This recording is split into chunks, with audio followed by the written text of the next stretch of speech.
Good evening, ladies and gentlemen. Very welcome to St Kent's, the place to be, for our second book launch. And it's always a pleasure to welcome a different aspect of our culture into the club. So I hope you have an enjoyable evening. You sure will reading the book.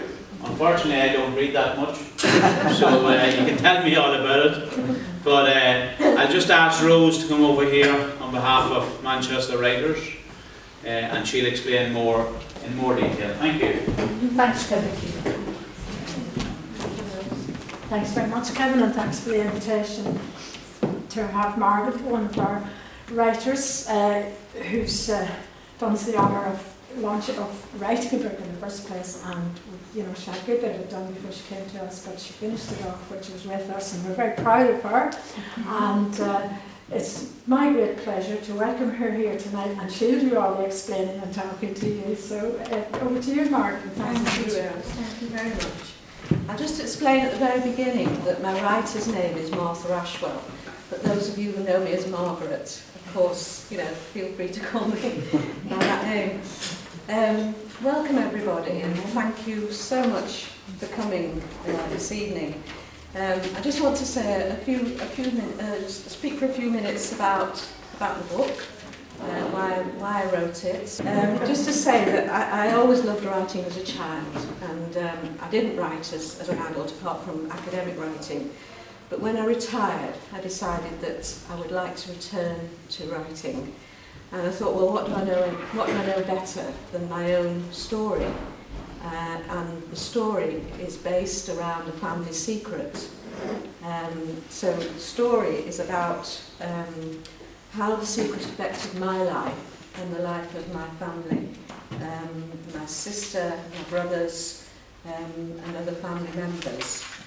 I actually found out the secret by myself in my early 20s, just by putting two and two together and reaching a conclusion. And when I confronted my mother about it, she was extremely angry, and she didn't want to tell my brothers and my sister. So she effectively left me with the burden of the secret, and I felt that they had a right to know. And I'd had a tremendously close relationship with my mother up to that point, because she was everything to me really in my early life. And it was a very big blow that she chose to take that line. She just wasn't open to sort of any sort of discussion over it really. So I went on in my life, and the book is set in Manchester, and very firmly set in Manchester, and it's firmly set in my life story, because that's the best place I can speak from, and it gives the book its context. So I write about my early life in Manchester, my school life at St Cuthbert's in Willington and the Hollies, and then as a teenager socialising at St Kentigern's and St Cuthbert's youth clubs, and I worked in the centre of Manchester, my first job.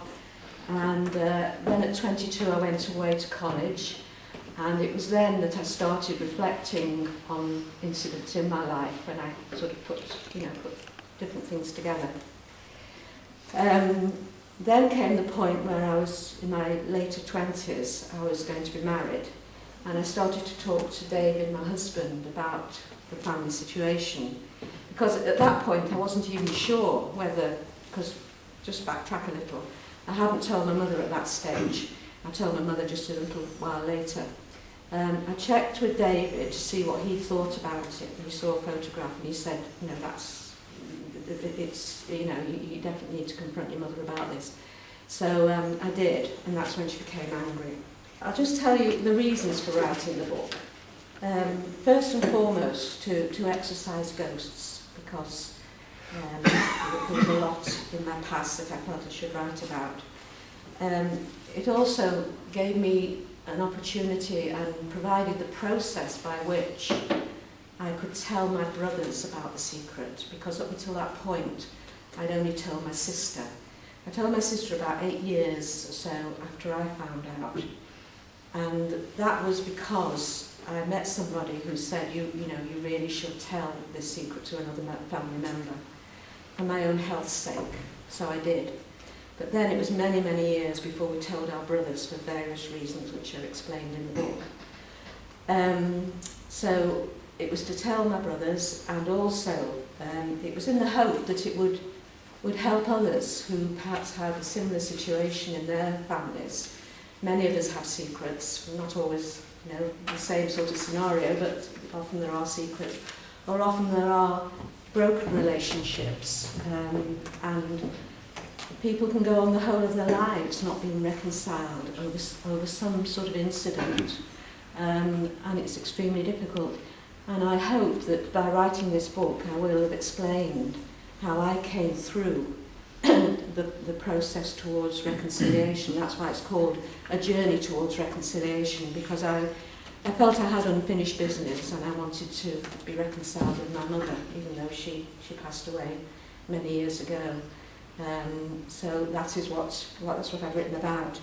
But one of the main themes of the book is who actually owns a secret. Is it the person who is at the very centre of things, or if it affects several people's lives, you know, who should be told? My Catholic faith has been very, very central to my life, and so the book is based on my own perspective of life relating to my Catholic faith, and I've tried to understand what was happening and what, you know, and I look at it, forgiveness and acceptance and reconciliation in depth to try and understand how we come to reach those stages, really. I'm pleased to say that the book has been received extremely well, and I've already had there's going to be a feature article in a national newspaper shortly based on the subject of deception, and this journalist has written an article based on my book, and that will be in the Daily Mail shortly. I've been invited to do TV and radio interviews, and there's a TV programme going out in November on Irish TV, which is put out on Sky, and I'll be having an advertising campaign on Sky TV as well. The book is currently being read by the Tablet and the Irish Post, with the possibility of a review, which I'm hoping very much will come about. It's distributed through lulu.com, Amazon, and it's soon to be available in Stockport and Manchester libraries. So there's a lot going on, and you know, in some ways I've been overwhelmed by it because I'm very new to this, believe me. But it's exciting, it's exhilarating. It's really given me a new career, actually, in my older years. So because I've only, you know, as I say, I've only been writing since I retired, so it's opened up a whole new world to me, and publishing and you know, all the pitfalls and all the joys and all the depths of all that sort of thing. It has been so interesting. And I must thank the Manchester Irish writers very, very much for the support they've given me over the past 18 months or so. They've always been so encouraging and so helpful. And to all friends and everyone who's been involved in supporting me while I've been writing the book or since it's been published, I do thank you so much. I've chosen some readings for the book, and my daughter-in-law Nicola, no, it's Claire first, isn't it? I beg your pardon. My daughter Claire is going to read the first reading, which is very early on in the book, actually. And it's about deception. So if you'd like to read that, Claire. Yeah, so it's one to take from. Yes, please.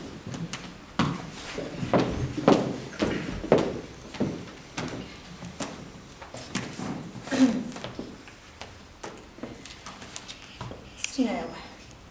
Snow is nature's way of levelling everything. It covers imperfections. A rubbish heap can look beautiful when covered in snow. When the snow melts, reality is revealed in its actual form, whether ugly or beautiful, and we can see it and confront it for what it truly is. Snow, soft and white, transforms our world, but is always fleeting, and when it's gone, its comfortable blanket disappears and leaves us with a starker reality. For a few years of my life, my world was covered in snow. Lies and deceit were like snowflakes. They covered up unpleasant truths, but soon the snow would begin to melt. Soon I would experience the thaw. I would lose the softness of its blanket and be exposed to the feelings of icy rejection.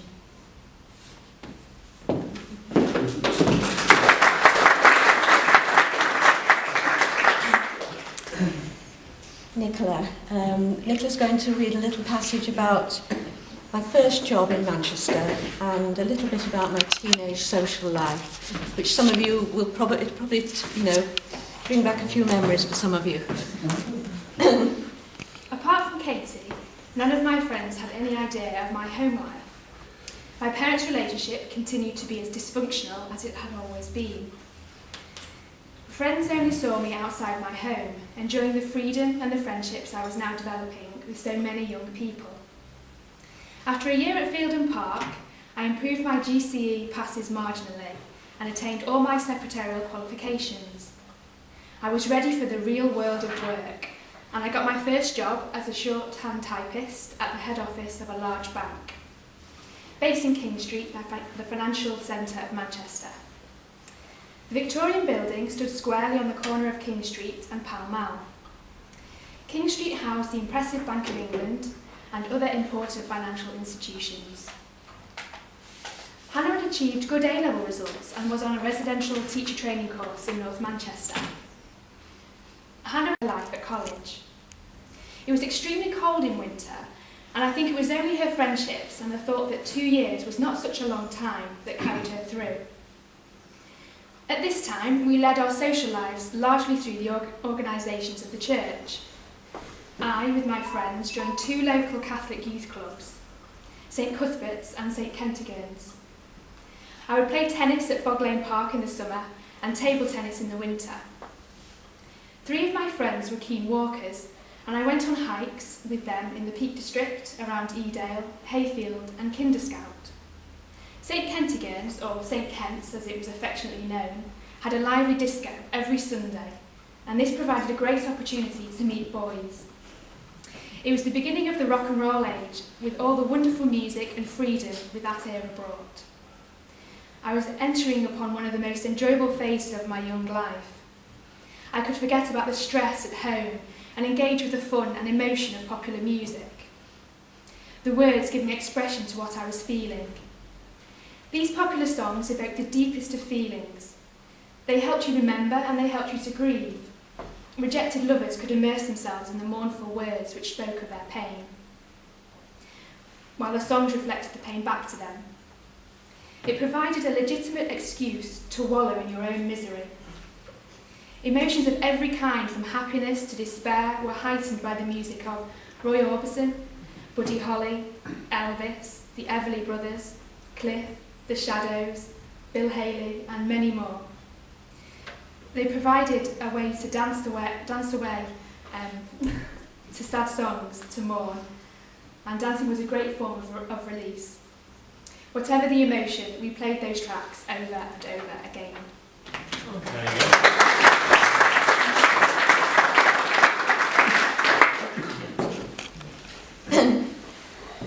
As the years went by, the emotional and psychological burden of The Secret weighed extremely heavily on me as the years went on. So this next reading is about whether one should tell the truth. You know, what are the issues that arise when you think of revealing a secret? Whose interest do you have to consider? Thanks, Claire.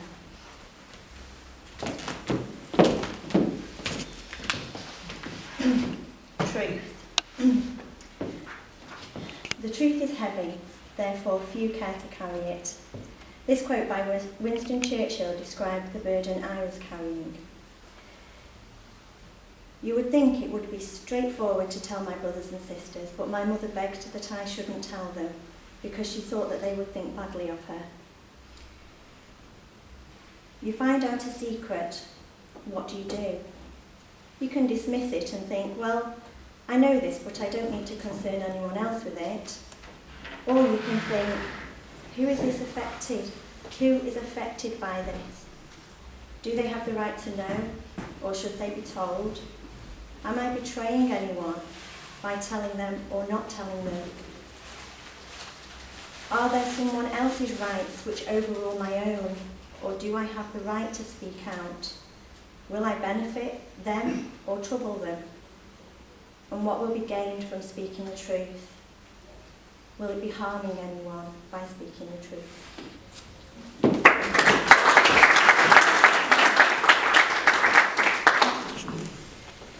And finally, a reading about forgiveness and reconciliation.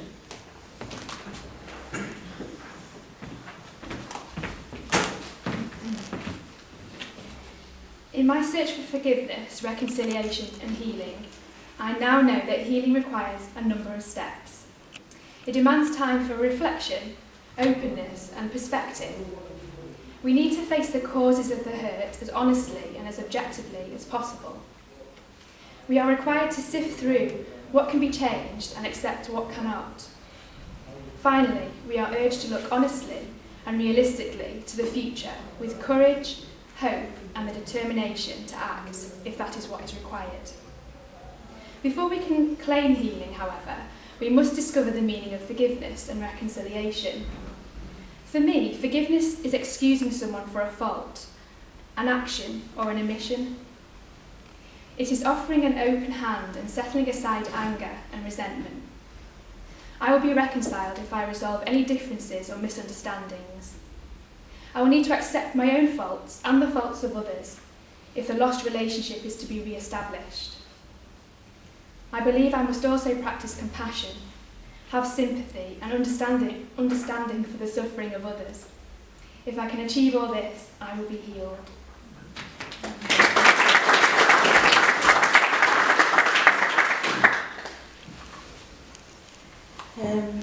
Thank you very much for those readings. I'd just like to finish by saying really that as a qualified counsellor, I've met so many people who are damaged by broken relationships.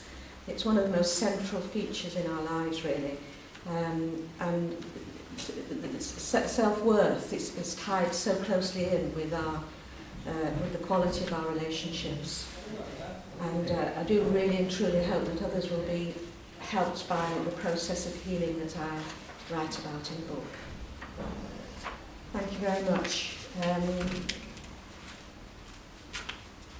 I'd like to invite you to ask questions if you'd like, and then we can have some refreshments.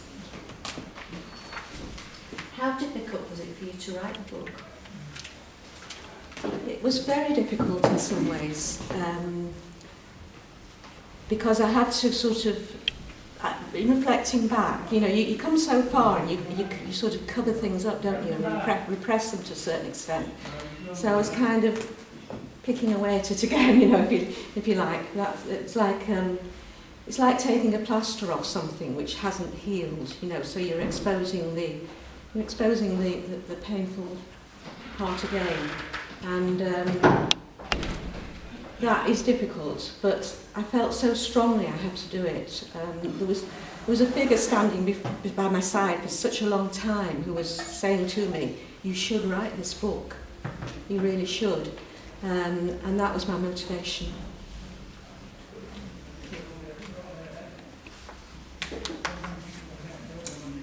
What's the reaction been outside of the family, and what's that impact been on you? Well, yes, the reaction has been really, really good. I think I mentioned this a little bit earlier on about having a TV interview and radio interviews and an article in a national newspaper and possibility of 2 reviews in national papers. I think perhaps what I was more concerned about was the impact it would have on my family, because that was a hugely important part of part of my concern. When I first thought about writing it, I mentioned it to my sister because she knew the secret. And she was supportive from the very beginning. She was really very supportive. And then as I came through the book, talking to people as well as I was writing, and obviously you can't write a book and then say, look, this is the story, go away and read it, to your brothers. So we had to come to a point where we actually undertook to tell them in as compassionate a way as we could. And slightly mixed reactions, really.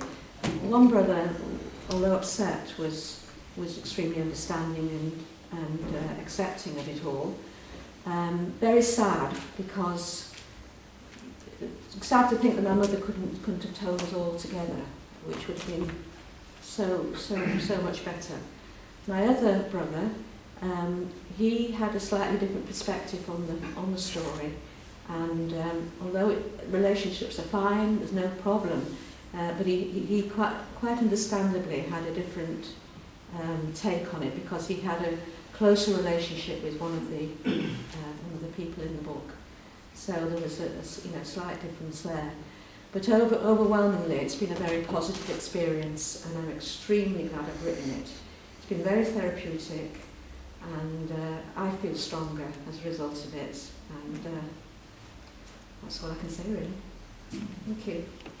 Has it changed your relationship with your brothers and sisters by writing it? I think it's brought us closer together, because they now understand what my sister and I were carrying, and I hope they sort of really do understand how difficult it was and how much we wanted to tell them, but it was just so difficult at the time. So yes, that's what's come out of it, really. But I think overall it's a very positive thing, and I certainly feel closer to them than I did before. And I felt reasonably close before, but I feel well, there's a burden that's been lifted, and we can face one another and know the truth now, and that makes a big difference. Thank you. How long did it take you to write the book from start to finish? About 4 years, Kevin. 4 years. Yes. I didn't start writing, as I mentioned, until after I retired, because I'd always had such a busy life. And I thought about writing a novel. But then I thought, well, what do I know most about? And that's the family secret. And it's still unfinished business.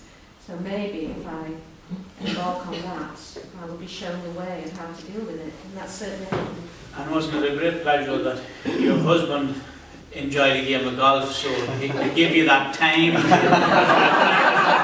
the book? You know what? That was one of the top things. The advantages. Thank you. Anybody else got any questions? Yeah. I'd just like to say I haven't read the book, only the beginnings that have already been read out, but I was always very close, as I thought, to the family, and regarded them as my extended family because of me going to live in the family house at a certain time. And I think, Margaret's been very worried that I would be upset. I just want to say to you, Margaret, that because I love you very much, and the family, I know I loved your mum, but whatever it is, when I read it, and because of things in my life as well, I'm going to be able to work it out. Yes, thank you, Ellie. Thank you. I want to say also that I absolutely worshipped my mother, and I still love her so much. Just, things happen, and they happen in a particular context, in a particular time frame, And things could be so much different today. You know, if the same incident had happened today, there probably wouldn't be a story to write, to be honest. But that's just because we were born in the time we were born, and situations were such at that time. It's a story very much of its time. So still worthy of being told, I think.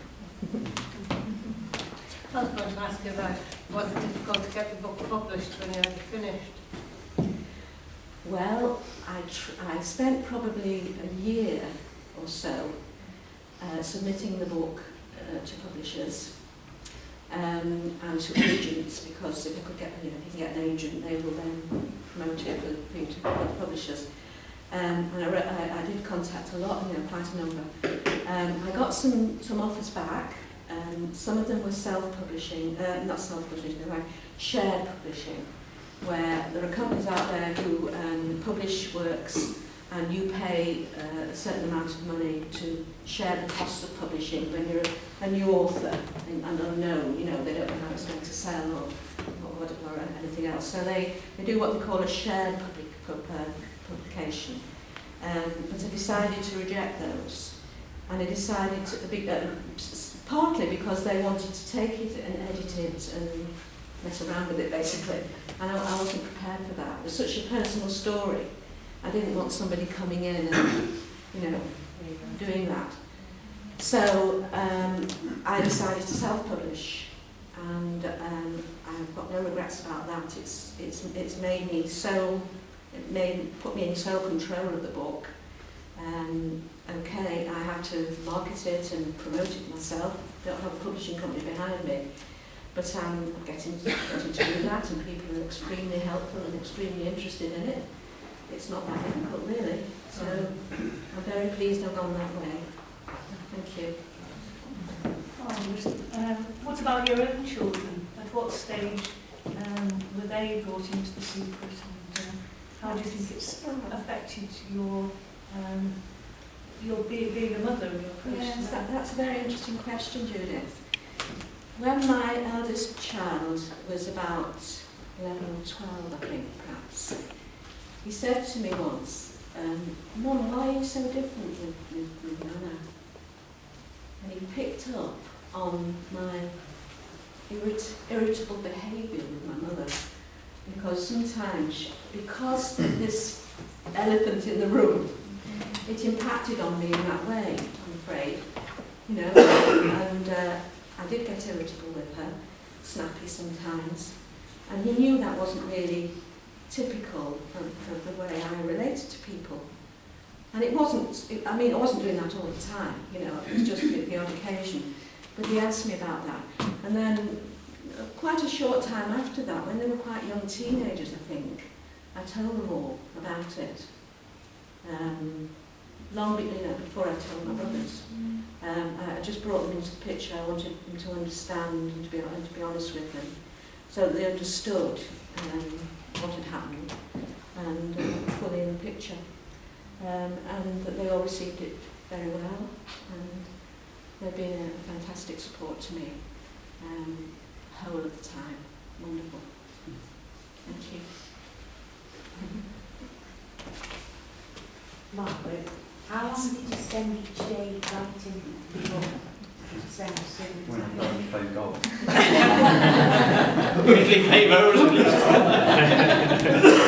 least. Well, for the most part, most of the book was written at our dining room table, and I had to clear everything away when it was meal times and things like that.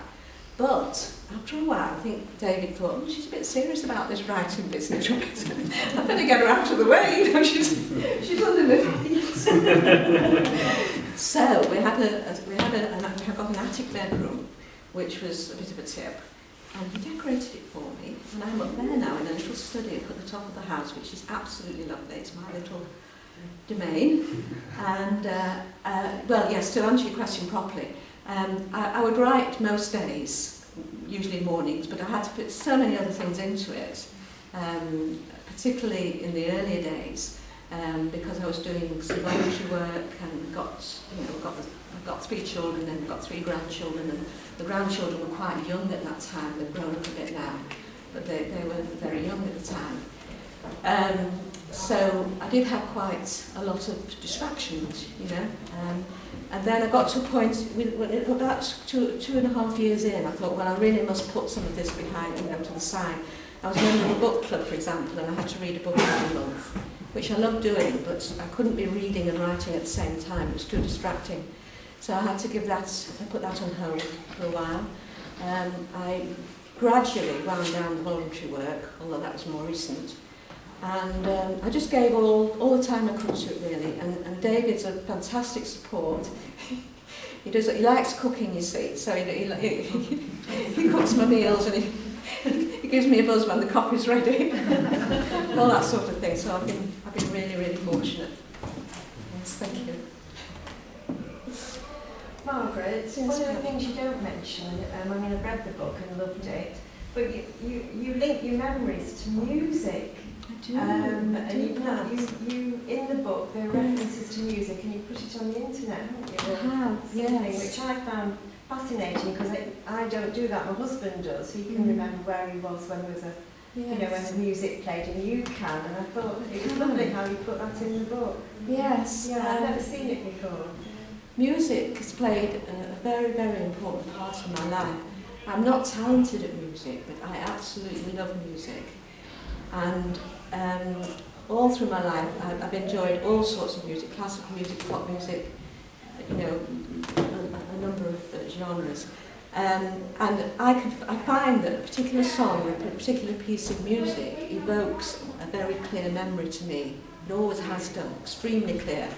I can remember the detail of where I was and what happened and everything. So, in order to sort of bring music into the book, I've linked it in with some of the memories and some of the experiences that I had. And I've actually compiled a catalogue of music and song, which is at the back of the book. And it's up on my website. So there are all sorts of music right throughout my life which have particular meaning for me, which are mentioned in the book. So it gives us a slightly different dimension to the average memoir, perhaps. Anybody else? Are you going to write another book? I'm hoping to, I really am hoping to. What I'd like to do is write a novel, a historical novel, set in Ireland. I won't give too much away, but I have done a bit of research already. But with the book being published and the follow-up from it, lots of things have taken a back seat really, and that's one of them. I'm also working with my daughter on a collection of children's stories, which again has gone down into a little loop at the moment, but we're hoping to resuscitate that and get it on board as well and get that on track. Yes, as I said, I mean, I love writing. I get so much enjoyment from it, and all that's happened, it just motivated me even further. Yes, thank you. Are you a happier person for having written it?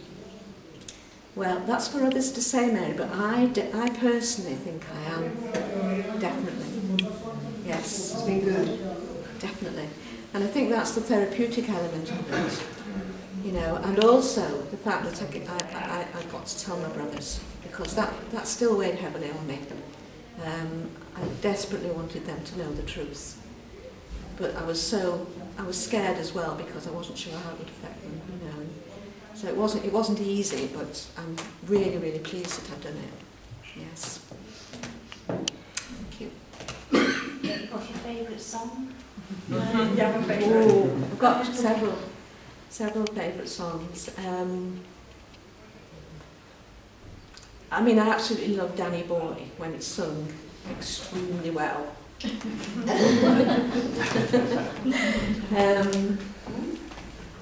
There's so many pieces of music that I love. I don't know whether I can single one out really, but I've always loved Irish music so much as well, and there's quite a lot of Irish music in the book.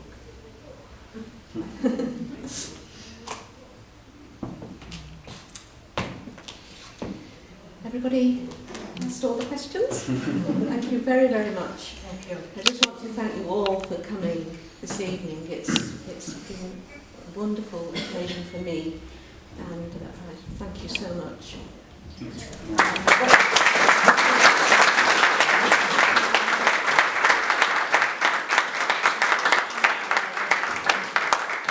you do the kind of signing a book for my mother? Yes, of course. What's her name? Mary. Mary.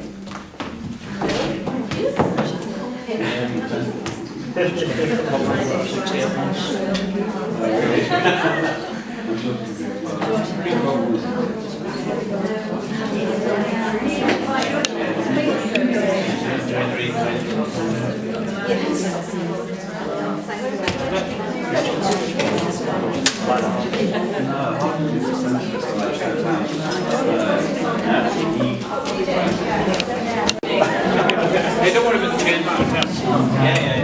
I'll get a photograph of you.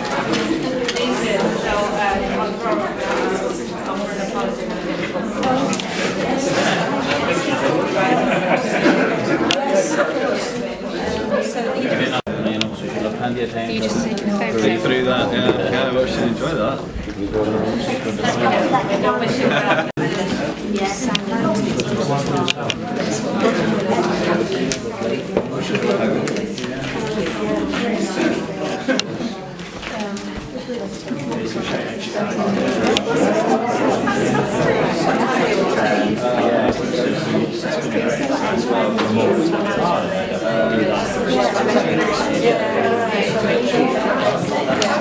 He's waiting for a photo. I think it might be a while.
Like earlier on, if you Actually, that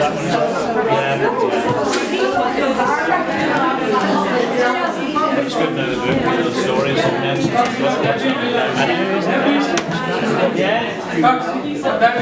We're Debbie next door, boss. Next door. Good man. no one's leaving me. It's nice.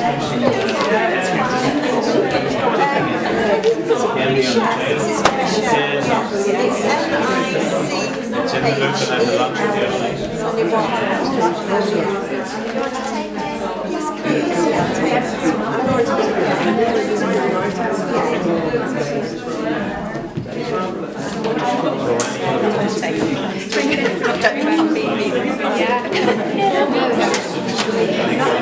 Take her in next week. She lives in the east. Yeah, she's expecting to go